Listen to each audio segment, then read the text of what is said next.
الله أكبر الله أكبر.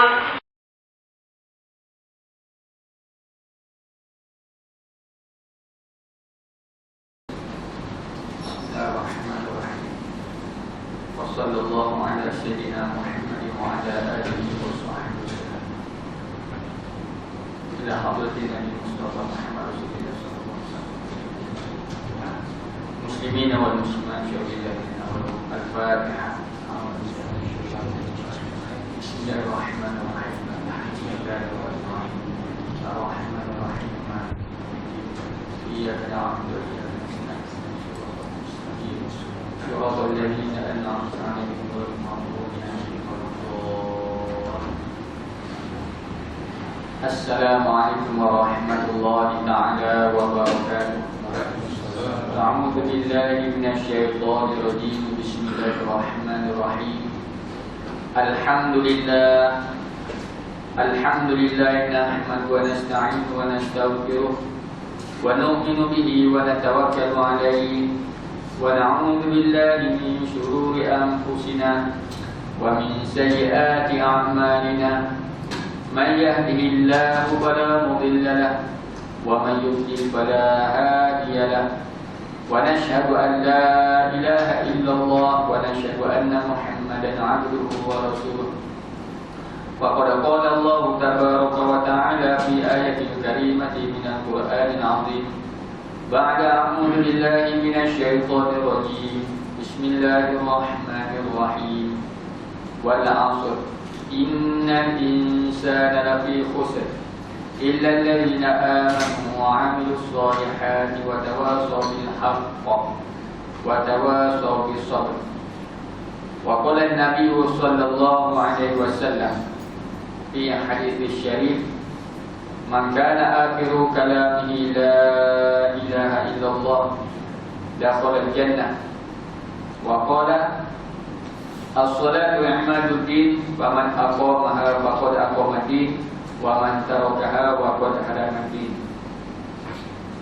Tuan Imam, Tuan Bilal, hadir jawatan kuasa masjid, hadirin hadirat sidang jemaah dirahmati dikasihi oleh Allah Subhanahu wa taala. Alhamdulillah katsiran thayyiban mubarakan fi. Kita panjatkan kesyukuran kepada Allah Subhanahu wa taala. Allah Subhanahu wa taala Rabbul Izzah, Rabbus samawati wal ard, Rabbul Jalil wa Rabbul alamin, khaliqun likulli syai'. Syukur kerana Allah Subhanahu wa taala telah memberi taufik dan hidayah untuk sama-sama kita mendirikan solat fardu maghrib secara berjemaah. Itulah tuntutan untuk solat di mana yang ditunjuk oleh baginda Nabi sallallahu alaihi wasallam. Malahan kelebihan yang banyak bila mana kita melangkah menuju ke masjid. Sabda Nabi sallallahu alaihi wasallam, salatul jama'ati afdalu min salatil fardhi bi 27 darajatan. Bermula sembahyang berjemaah itu afdalu, ialah terlebih afdal, terlebih utama, terlebih baik, terlebih bagus min salatil fardhi ay min salatil munfaridi, lebih afdal daripada sembahyang sendirian bisa 27 darajatan, dengan 27 nisbah darjah. Jadi dengan sebab kita susah payah, kita korbankan perasaan kita, korbankan kesenangan kita, keseronokan bersama ahli keluarga, datang ke masjid, maka Allah Ta'ala bagi ganjaran yang lebih. Walaupun sama-sama sembahyang 4 rakaat, 3 rakaat di rumah lebih selesa, tetapi dengan susah payah kita, maka Allah Ta'ala tidak sia-siakan apa saja amalan yang kita lakukan. Susah payah kita, maka Allah Ta'ala akan bagi ganjaran. Innallaha la yudhi'u ajra amalil muhsinin. Allah Ta'ala takkan sia-siakan ganjaran orang yang melakukan kebaikan.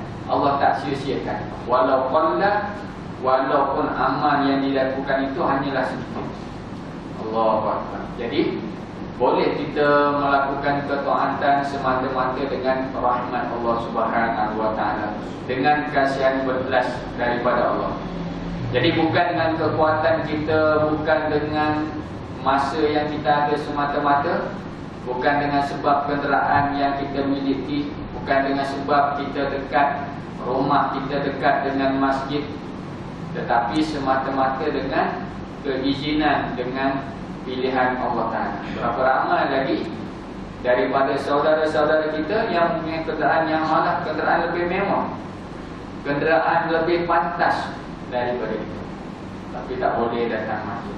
Berapa ramai saudara kita yang lebih dekat rumahnya dengan masjid, tetapi saat bila mana sampainya waktu sembahyang, dipanggil, diseru untuk menuju ke masjid, masa itu Allah Ta'ala sibukkan dengan macam-macam urusan, menyebabkan dia tak boleh hadir. Berapa ramai di kalangan saudara kita, jiran kita yang lebih sihat daripada kita, sihat tubuh badan, lebih muda daripada kita, boleh bergerak, boleh berjalan jauh, tetapi bila mana sampainya waktu sembahyang, Allah Ta'ala tak pilih. Allahu Akbar. Jadi kalau gitu, kita boleh datang ke masjid, boleh berjamaah semata-mata rahmat pilihan Allah, dengan ada keinginan, dengan azab kita cinta kepada masjid. Jadi sedang jemaah yang dirahmati Allah Subhanahu wa taala, hidupan di dunia ini Allah Ta'ala bagi peluang kepada kita hanya sekali. Jadi dalam tempoh kehidupan dunia ini, Allah Subhanahu wa taala nakkan kita ni supaya kita mentaati perintah Dia. Dan kehidupan sebenar kita bukan di dunia, tetapi kehidupan sebenar kita adalah di akhirat, yang kekal abadi, yang tiada henti, selama-lama, yang tidak ada penghujungnya. Maka kehidupan dunia ini hanyalah satu bayangan bagaimana kamu akan lalui kehidupan di akhirat, antara nikmat-nikmat yang Allah Ta'ala telah zahirkan. Di dunia ini adalah bayangan-bayangan saja, tetapi tidak boleh menandingi nikmat yang sebenar di akhirat yang lebih hebat, Masya Allah. Jadi sedang jemaah dirahmati Allah Ta'ala, tetapi dalam keadaan dunia ni, yang Allah Ta'ala bagi pelbagai hiasan, pelbagai kesenangan, menyebabkan manusia terlupa, leka dan terpedaya dengan kehidupan dunia ni, sehinggalah mereka habiskan masa mereka, kesungguhan mereka untuk membina dunia semata. Allahu Akbar. Likulli syai'in hasad wa hasad ummati ma baina 60 ila 70. Tiap-tiap suatu tu ada tempoh mengetang, tempoh tamat dia. Maka tempoh mengetang untuk umat ini, kata Nabi SAW, ma baina 60 ila 70, di antara 60 hingga 70 tahun. Itulah batasan kehidupan diri. Allahu Akbar. Jadi kalau kita lihat keadaan peringkat umur kita ni, sebahagian 20 tahun, 30 tahun, 40 tahun, 70, 80 tahun, maka kalau dah ikut syariatnya, di mana yang Nabi bagi tahu 60, 70 tahun, maka kalau mereka yang umurnya 30 tahun, umur 30 tahun, kira-kira kehidupan dia, kalau lah kata masuk dalam kubur, kalau 30 tahun agak-agak paras mana? 30 tahun paras pinggang, nampak? Separuh umur. Jadi duduk paras pinggang umur dia tu, duduk dalam kubur separuh lagi. Kalau umur 40 atas sikit, dah ada. Kalau 50, kita kata leher, tengkuk dia. 60, agak-agak sama mana? Duduk dalam kubur. Sampai pada nyawa payah. 60 tahun, 70 ni lebih kan, tenggelam kan tu. Tapi boleh nyawa kan, contoh. Jadi itu sebenarnya kehidupan kita, maknanya semakin hampir berada dalam kubur. Allahu Akbar. Jadi dalam keadaan macam tu pun, berapa ramai lagi di kalangan manusia tak sedar. Allah Ta'ala tunjuk dah tanda-tanda kematian dia, dengan uban di kepala, gigi dia dah luntur, dah gugur, beruban, dengan keadaan tubuh yang semakin susut, semakin lemah, macam-macam penyakit yang dihinggapi, tapi tak datang lagi kesedaran. Jadi Allah nak ajar bagaimana lagi? Allah nak tunjuk bagaimana lagi? Apa lagi jalan Allah nak sedarkan kita? Jadi untuk itulah dunia ni kita kena sentiasa ambil ingatan ni lah. Kita dengar tazkirah, kita dengar majlis mau'izah, pengajaran, tausiah, bayan. Majlis apa? Majlis nak menerangkan mengenai agama, menerangkan mengenai kehidupan di akhirat.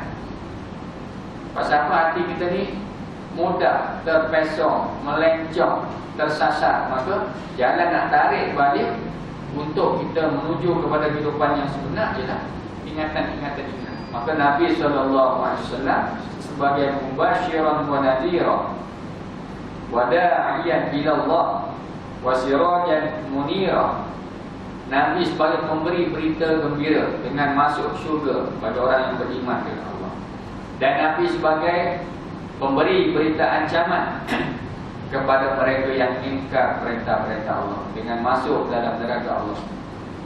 Nabi sebagai berita yang menerangi, sebagai penyeru, pendakwah yang mengajak manusia kepada Allah Subhanahu wa taala. Allahu akbar. Jadi hari ini kita kembali kepada agama Allah Subhanahu wa taala. Jadi sidang jemaah dirahmati Allah Subhanahu wa taala, maka kehidupan dunia ni sehebat mana akan habis, akan selesai.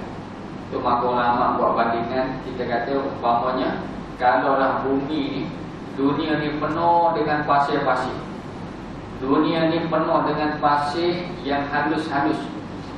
Nak kata keadaan usia dunia ni, datanglah satu ekor burung yang boleh ambil satu ketul pasir tadi yang halus, dia bawa pindah tempat lain. Kalaulah kata setahun satu butir pasir, daripada pasir yang banyak ni, 1 tahun sebutir pasir dia bawa pergi tempat jauh. Maknanya tempoh masa yang lama dan ambil masa yang panjang. Ambil sebutir kemudian setahun sekali mari pasir, kita kata tambah pasir.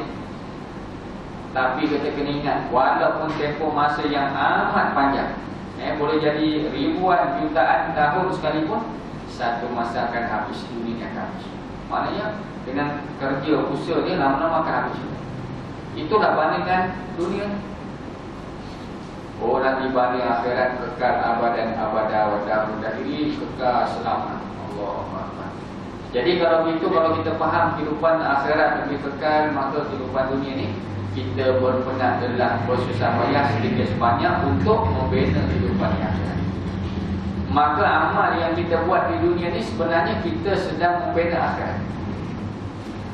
Amal yang kita buat di dunia ni, sembahyang, kita zikir, ibadat kita, sebenarnya kita bina akhirat. Jadi siapa yang lupa daripada buat amal, dia lalai dalam kehidupan dia, dia tak jaga amalan dia, maka sebenarnya dia tidak ada persediaan, persiapan untuk akhirat. Itu maka qala Abu Bakr As-Siddiq radhiyallahu ta'ala anhu, man dakhala al-qabra bila zalin faka'annama raqibal bahra bila safinah. Jadi kata Abu Bakar As-Siddiq radhiyallahu ta'ala anhu, dalam kata hikmah dia, barang siapa-siapa daripada kalangan manusia ni dan kolal kubra, yang masuklah ia dalam kubur. Maknanya kita sudah tentu mati akan masuk kubur. Makna destinasi kita, persinggahan kita, alam yang kita akan jumpa selepas daripada alam dunia ni, alam kubur, alam barzakh. Satu dinding pemisah di antara dunia dan akhirat ni, Allah Ta'ala letakkan kita di alam barzakh. Jadi jemaah dirahmati Allah Ta'ala, maka kita mati akan masuk kubur. Allahu akbar. Nampak? Sayyidina Uthman radhiyallahu ta'ala anhu, dia ni bila dengar cerita bab syurga neraka, dia tak ada kuasa sampai teriak, nangis. Dah. Nampak? Dengar dengan tuan. Tapi apabila dia lalu sekali, dia lalu kubur, meleleh air mata dia, bercucuran air mata membasahi janggut. Jadi orang tanya, pasal apa kalau maknanya bincang, kalau dengar cerita bab syurga neraka ni biasalah, tak ada sampai menangis. Tapi bila lalu kubur, meleleh air mata. Dia kata apa? Innal qabra awwalu manzilin min manazilil akhirah. Kubur ni lah mana? Pertama-tama persinggahan daripada persinggahan menuju kepada akhirat. Fa inna jaminhu fama ba'dahu aisyarun minhu. Kalaulah kamu berjaya dalam kubur ini, fama ba'dahu aisyarun minhu. Maknanya kalau kubur ni selesai, kalau datang malaikat tanya kita soal, kita boleh jawab. Nampak? Jadi jangan pusinglah. Lepas pada ni, mana kamu akan masuk, bangkit, berhimpun di mauqif pada mahsyar, akan menghadap timbangan mizan Allah Subhanahu wa taala. Kata nama kita akan detail. Jangan pusinglah kalau kubur ni susah. Allahu akbar. Nampak? Itu dia sempit, dia unsing. Allahu akbar. Ke mana duduk dalam kubur? Nampak? Kalau siapa yang gagal dalam kubur, pasti lepas lebih sulit, lebih payah, lebih sukar. Kira-kira tak ada harapan nak jadi. Kalau dalam kubur dah gagal. Fama ba'dahu aisyarun minhu. Lebih mudah. Nampak? Jadi sidang jemaah orang mata Allah Ta'ala. Jadi untuk kita mudah kehidupan akhirat, kita boleh jawab soalan muka nanti, mana mahsyar kita selamat, mizan kita selamat. Inilah amal sebenarnya. Nama amal tu, maka amal ni kesan di akhirat. Ulama kata kalau siapa bangun sembahyang tahajud, maka cerah kubur dia. Cerah kubur. Kalau kita kata kubur ni gelap, Baitul Tud, Baitul Ghurbah, ni kubur ni gelap. Duduk seorang-seorang diri, masa duduk dalam tanah. Tapi ada orang yang kubur dia cerah. Jadi macam mana nak cerahkan kubur? Kita buat wiring kan? Wiring masuk mentor dalam kubur kan? Walaupun dia ni kerja pencen TNB sekalipun, pegawai TNB, boleh bercerah dalam kubur. Dia wasiat sekalipun, tolonglah kalau saya mati, tolong buat wiring dalam kubur. Pasang lampu, tak apalah ni duit ni buat bayar bil. Nampak? Boleh ke buat cerah kubur dalam tu? Dikira membazir. Membazir. Ada, kalau ada cincin, mayat pakai cincin, boleh kita gali untuk ambil harta tadi. Harta, pasal mayat tak boleh bawa harta dalam kubur. Saya kita keluar ni, kita keluar pakai baju, pakai seluar, berapa poket tu ada? Berapa poket tu ada masing-masing? Kalau jubah poket, seatas. Di kanan ada dua. Poket dalam tu ada poket kecil lagi. Poket kecil. Nak tahu skil ni pun kali dah. Maknanya pentingnya poket kocek kita tadi nak masuk duit, nak masuk kita. Saya ni kira ni 5 poket tu ada. Nampak tak? Luar dada tu letak ni atas ada. Bawah ni dada rahsia, poket rahsia. Tapi tak ada bayar. Nampak tak? Poket dia. Jubah kita, seluar kita lagi. Seluar ada 3 poket, 4 poket. Nak tunjuk kata tempat simpan kita letak pindik kita. Perlu tempat. Mana isi sebanyak mungkin. Setiap poket penuh. Nak bawa, tak ada masalah. Tapi kalau satu orang yang mati, dia pakai kain kafan, ada poket kain kafan. Ada poket? Tak ada poket. Dan tu tak boleh bawa pindik. Pindik banyak nak bawa. Pindik banyak. Bank ada dalam poket politika ada. Mana mati tak boleh bawa? Tak layak. Tak patut bawa harta. Dan itu yang kita susah payah cari. Itu yang susah payah kita sampai berpeluh-peluh. Habis masa tinggalkan anak isteri keluarga, cari pindik kan? Tak gitu. Tapi apa jadi? Tak boleh bawa masuk dalam kubur. Kalau ada pindik masuk kubur, boleh gali sebentar.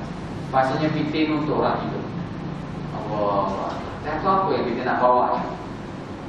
Apa yang kita nak bawa? Semua makhluk belaka dah. Nampak? Semua makhluk belaka yang kita bawa adalah iman dan amal. Dan tu ada tak kita usahakan iman dan amal ni?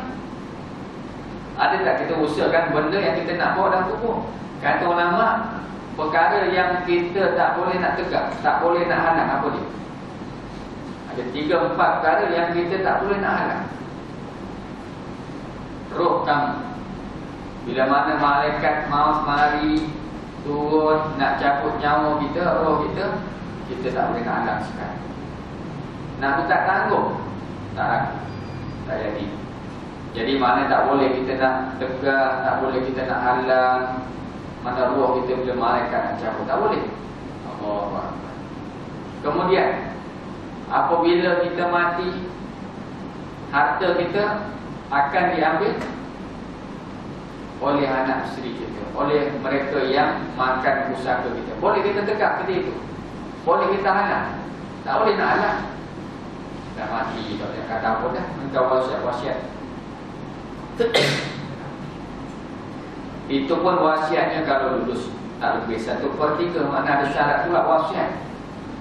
Allahu Akbar. Jadi tak boleh nak halang harta kita. Kalau mati, dah mati dah. Kalau boleh harta aku bagi simpulan nanti bagi duit, tak ada idea. Tak pakai. Mati dah ada dia faraid ikut hukum syariat Allah Taala. Abuan-abuan bahagian yang ditentukan. Mati. Kemudian roh kita ni akan kembali pada Allah. Roh akan kembali pada Allah. Bila masuk dalam kubur, jasad kita ni siapa terima? Jasad kita habuan siapa dalam kubur? Habuan siapa jasad? Ulat berlaku. Ulat sekiranya tak mendapat rahmat Allah, kalaulah jasad kita tidak dipelihara, Allah Ta'ala tak muliakan dengan Allah pelihara jasad kita, maka akan dimakan ulat. Habis. Maka kita tak boleh nak tegak, tak boleh nak halang, tak boleh nak sekat. Ulat jauh, jangan makan sekali-sekali tubuh aku. Yang kita susah payah, yang kita jaga sungguh-sungguh. Senam aerobik, exercise nak jaga tubuh. Bagi tubuh ni sado nak jaga tubuh masa dunia. Makanan yang berkhasiat, berkualiti, tiba-tiba mati boleh berulat. Ulat ulat berapa? Allahu Akbar. Tak boleh tahan juga, tak boleh sekat, maka kembali masing-masing punya habuan. Jadi yang tinggal hanya iman dan amal. Yarji'u isnani, kembali dua. Apa dia balik di kubur tu asal tiga. Apa dia? Maluhu, ahluhu, wa amaluhu. Harta ikut, ahli keluarga ikut, dan amal ikut. Yarji'u isnani, kembali balik dua perkara. Apa yang balik? Maluhu wa ahluhu. Harta dia, kereta yang dia guna pakai untuk hantar jenazah, beli. Nak tunggu kubur kereta kita. Anak-anak guna motor di kubur, beli. Kan? Dari pusaka habis. Jadi harta kita akan balik. Kemudian ahli dia, anak-anak, isteri dia pergi tempat perkuburan, tanah perkuburan untuk simpan jenazah dia. Tetapi akhirnya dia akan balik. Tunggu baca talqin sebentar, doa-doa. Jika tak duduk, kubur. Apa dah? Duduk tak boleh tinggal, tak boleh pisah, tak boleh tinggal, tak boleh pisah dengan isteri. Akhir sekali mati, dah. Bukan kata dalam kubur atau rumah lagi, mayat tu atau rumah. Remeh ni berpak nak siap-siap. Takut mayat tu lagi. Takut ada rumah. Menurut saya tak ada, kalau tak ada abe tak boleh duduk. Jadi abe ni peneman jadi, tapi mati panggil dia minta urus cepat lah. Sipir cepat molek sunat abdah. Oh sedap abdah. Tok si ada banyak tahu. Allahu Akbar. Tinggal. Jadi isteri, anak-anak, harta semua yang tinggal amal dia. Nampak? Yang tinggal sebagai amal dia. Yang amal dia bersama. Jadi banyak mana kita buat amal yang nak bersama kita dalam kubur. Itu kata Syedina Allah tadi, man dakhala kubra, barang siapa masuk kubur bila zatin dengan tanpa sebarang bekalan. Tak ada bekalan. Allah. Semaya pun nampak. Kalau tak kira lama kita ni, susah kita. Itu maka dalam kitab Minhajul Abidin. Jadi satu orang ni tukang jahit. Dia tukang jahit. Bila tukang jahit, dia buat paling comel dah. Masa dia ada, dia buat comel. Jahitan dia kain tadi, dia buat comel. Tiba-tiba dia pergi hantar pasar. Dia hantar pasar lagu mana, jadi ada petikai lagi. Ni lagu mana buat dia ni. Aku nak buat bini, tak kuati. Jahit dia tak comel ke gerak tak molek ke. Jadi ada petikai lagi, sedangkan dia buat tadi itu sungguh-sungguh. Comel nak bagi dia. Tapi bila duduk kedai kan, ada lagi yang petikai komen. 10 liter lah kalau kita buat amal, puasa semaya, molek dah sebenarnya kita tak puasa zikir, amal kita ni cukup dah. Puasa boleh kira lah amal. Ya, amal kita buat. Tapi kalau sampai Allah Ta'ala, Allah Akbar. Ya, Allah Ta'ala terima ke tidak? Semaya kita, zikir kita, ibadat. Pada syariat tu tengok syarat semaya, syarat amal ibadat. Kemudian tengok ikhlas pula. Ikhlas tidak amal. Tu kita kena baiki semua Islam. Yang bersebuah hati, jangan sekali-kali kita merasa puas hati dengan amal. Yang naknya kita tingkatkan kuantiti, kualiti.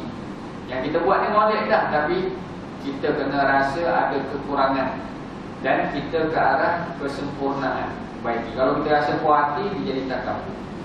Pada dah amal pun molek dah. Dia nisbah amal ni kena tengok orang yang lebih. Unzuru ila man fawqaka. Fitin fil akhirah, kena lihat kepada an-nazar, kepada orang yang lebih daripada amal. Supaya apa? Supaya kita insaf. Tidak timbul riak, tengok amal yang aku buat dah 92 rakaat. Tengok sahabat aku buat 4 rakaat. Jadi kita tak ada nak puasa besar diri, puasa tak lanjut dah. Kita tengok lebih lagi pada amal dan kita usaha contoh mana kita kerja nak buat supaya amal kita pun meningkat juga. Sebab dunia tak tahu, ulama kata tengok orang yang bawah daripada kita. Supaya apa? Nikmat yang kita ada ni kita bersyukur kepada Allah. Nikmat yang kita ada kita bersyukur kepada Allah. Allahu Akbar. Ni kehidupan kita. Sambil bagi kehidupan kita ni peluang untuk kita membaiki. Jadi siapa yang masuk kubur bila zalim tanpa sebarang bekal amal, biasa saja yang fardu. Allah Ta'ala paling kasih amal yang fardu, jaga sungguh-sungguh fardu. Semua amalan fardu lah kita jaga sungguh-sungguh. Pada waktu dia, pada kaifiat dia, cara dia. Kemudian kita susuli dengan sunat. Semua amal dia ada sunat dia. Semua yang fardu ada semua sunat. Sedekah fardu, zakat ada sedekah sunat harian, boleh sedekah. Haji fardu, haji Islam pergi sekali, kita boleh buat haji kali kedua sebagai sunat. Nampak? Maknanya ada amal fardu, amal sunat. Al-muhafazatu 'ala al-fariidati wa itba'uha bin nawafil. Kata ulama, kita sempurnakan memelihara segala amal fardu wa itba'uha bin nawafil, dan kita turutkan, kita sertakan bersama fardu tadi segala yang sunat. Mimma yunji min azabil qabr, sebahagian daripada jalan untuk menyelamatkan daripada azab kubur. Mana sunat pun kena jaga. Sunat rawatib ni sebagai penampung, penempel. Jadi apa-apalah sembahyang, zikir. Allahu Akbar. Ya, Nabi suruh amal. Khudu minan a'mali ma tutiquna. Kamu ambil daripada amal itu ma tutiquna, apa yang kamu kuasai, yang kamu mampu. Mana ambil dah sebanyak mungkin yang kita boleh buat. Itu amal. Pasal apa dia jadi perkara? Kita nak lebih, jadi lebih apa?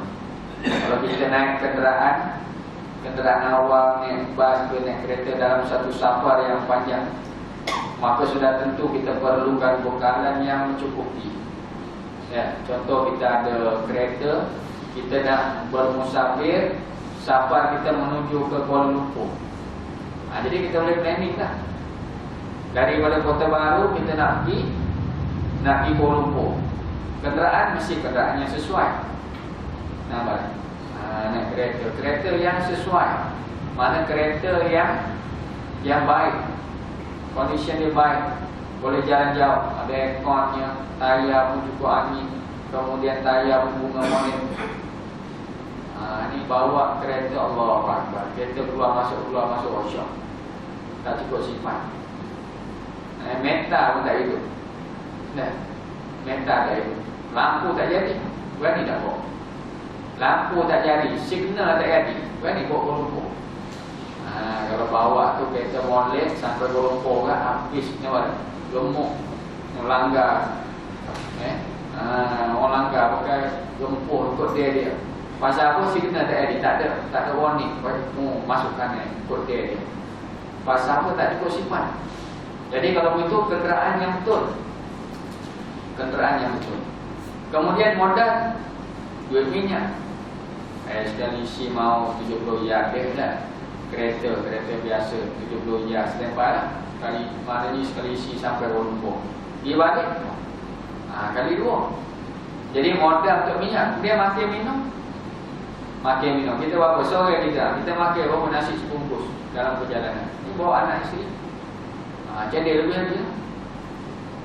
Molek lagi kita bawa lebih. Mana kita jumpa sayang-sayang kita ke ada orang yang susah, pitih tu lebih. Mana ni jumpa di jalan ada orang kata rosak, apa boleh bantu. Tak beli makanan, kita boleh serah dia.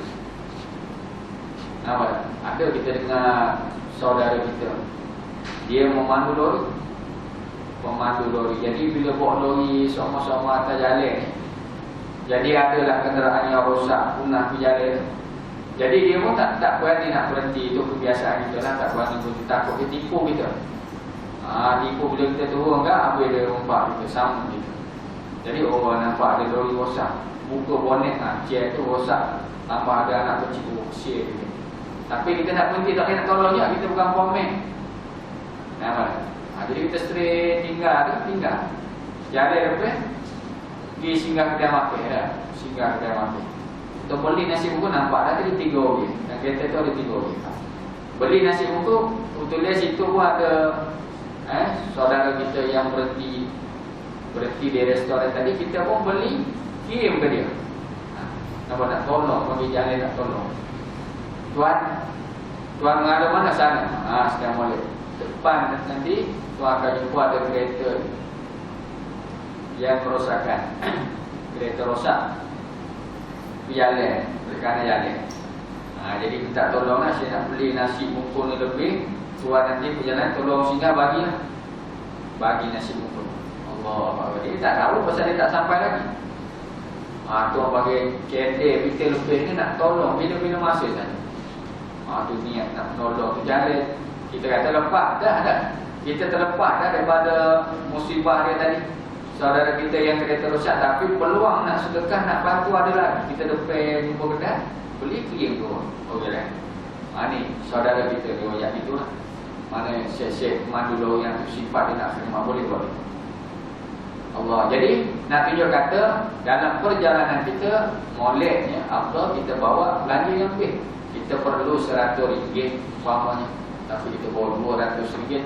Tapi bukan niat untuk kegunaan sendiri, tetapi untuk membantu saudara kita. Jadi lebih amal syukurlah. Amal yang kita buat ni fardu untuk kita. Yang sunat pun kita bantu untuk tampung yang fardu kita. Tapi kena buat lebih lagi. Buat apa? Kita kena ingat, esok, akhirat esok, hari dakwa mendakwa, tuntut menuntut. Nampak? Akhirat esok, Allahu Akbar wa masalina. Hari dakwa mendakwa dan tuntut menuntut. Yauma yafirul mar'u min akhihi wa ummihi wa abihi wa sahibatihi wa banihi. Hari lari. Akhirat esok hari melarikan diri. Nampak? Kita lari daripada mak ayah lari daripada kita, adik-beradik lari sama suami isteri pun lari tak boleh jumpa. Nampak dah isteri lari. Mak aku lari. Pasal apa? Pasal tak tunai hak di dunia. Nampak? Roda dekat kan jumpa, ni mana dia hak aku. Nampak? Kamu tak tunai hak sebagai anak, kamu tak tunai hak sebagai ayah. Anak dakwa ayah. Dari mana? Kalau anak 10 orang, seorang dakwa balik. Kalau anak 10 orang, seorang dakwa, seorang tuntut ni, ayah aku tak tunai hak aku. Allah tak baik. Man usibah barang siapa dihisap, pasti akan diazab. Tak apa, kena hisap dan diazab. Jadi sedang jemaah dirahmati Allah Ta'ala, ni kita fikirlah amal yang kita ada ni, kita rasa tak cukup, tak puas hati, dan kita usaha untuk tingkatkan amal ni. Ni penting kita fikir iman dan amal, Masya Allah. Jadi masjid ni saya pun Ustaz Muhammad dia elok tadi. Elok emergency, dia duduk pondok. tolong pasal tu. Malam ni free lah, dia minta tolong amalan majlis program masjid. Kita pun rapat maghrib kan tadi siasat, insyaAllah bantu khidmat. Kalau esok lusa tu ada dah program. Jadi untuk apa jemaah yang dimuliakan Allah Ta'ala, untuk sama-sama kita fikir ni tak kira masa, tak kira tempat. Fikir untuk akhirat ni tak kira masa, tak kira tempat. Untuk agama ni kena fikir semua. Untuk dunia ni ada cuti, tapi agama tak ada cuti. Walaupun PKP, tapi amal kena teruskan, maya kena terus. Dia kata tak boleh main masjid, main di rumah pun kita usaha berjemaah kita. Tapi sekarang dibuka tak boleh main. Allah Akbar. Tu gaduh sebut buka ni yang puas ni mufti apa semua, menteri agama semua naik nama. Tapi dia buka tak mari. Dia buat gitu. Mukmin al-mu'minu bil masjidi kasamaki fil ma'i. Orang mukmin dalam masjid seperti ikan dalam air. Orang mukmin dalam masjid seperti ikan dalam air. Inilah seronok duduk dalam air. Fikir betul duduk dalam air. Kalau tubik daripada air apa jadi? Mati kelemasan. Mati ikan tubik daripada air. Jadi kita ni boleh tubik masjid sebab tu ada tak rasa gelisah? Ada tak? Keluar pada masjid, keluar pagar rasa gelisah. Kalau tak rasa gelisah ni tak berapa nak mukmin lagi lah. Kalau kata orang lama, maknanya mukmin pula Allah keluar dah kuning masjid. Bila bulan nak masuk ada harapan Indonesia nak masuk, subuh esok nak masuk. Takut sih. Orang yang ada hati berbuat dengan masjid, satu teduhan buah arah syawatan. Rajulun wa qalbuhu mu'allaqun bil masajid. Laki-laki hati berpaut dengan masjid, salah satu golongan yang berada di teduhan naungan arah syawatan. Nabi naik di langit Isra Mi'raj dah. Isra Mi'raj naik Sidratul Muntaha, kemudian naik Mustawa. Nabi jumpa satu laki-laki. Nabi jumpa satu laki-laki yang diliputi oleh awan. Nabi yang Jibril nampak tu laki-laki. Kemudian siapa tu? Ni Nabi ke? Jibril dah, bukan Nabi. Ni malaikat ke tu? Bukan malaikat. Datuk siapa?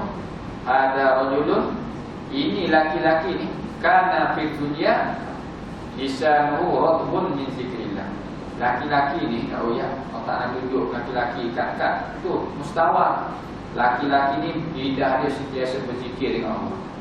Lidah dia semua berzikir dengan Allah. Istighfar. Ya, kita sepanjang jalan ni yang tinggal zikir. Sepanjang jalan kita balik rumah ni mesti subhanallah walhamdulillah la ilaha illallah subhanallah walhamdulillah. Sepanjang masa zikir boleh. Kalau kita isi 4 minyak tu jangan sajalah tunggu 10 riyal masuk 50 riyal tengok mereka. Dah. Zikirlah macam tu. Selawat Nabi.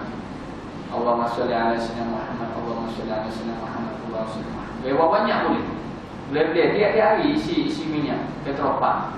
Jadi selawat tu boleh tunggu seminit 2 boleh dapat faedah. Tak sia-sia. Maknanya rahmat mencurah-curah kita sampai-sampai kita faham.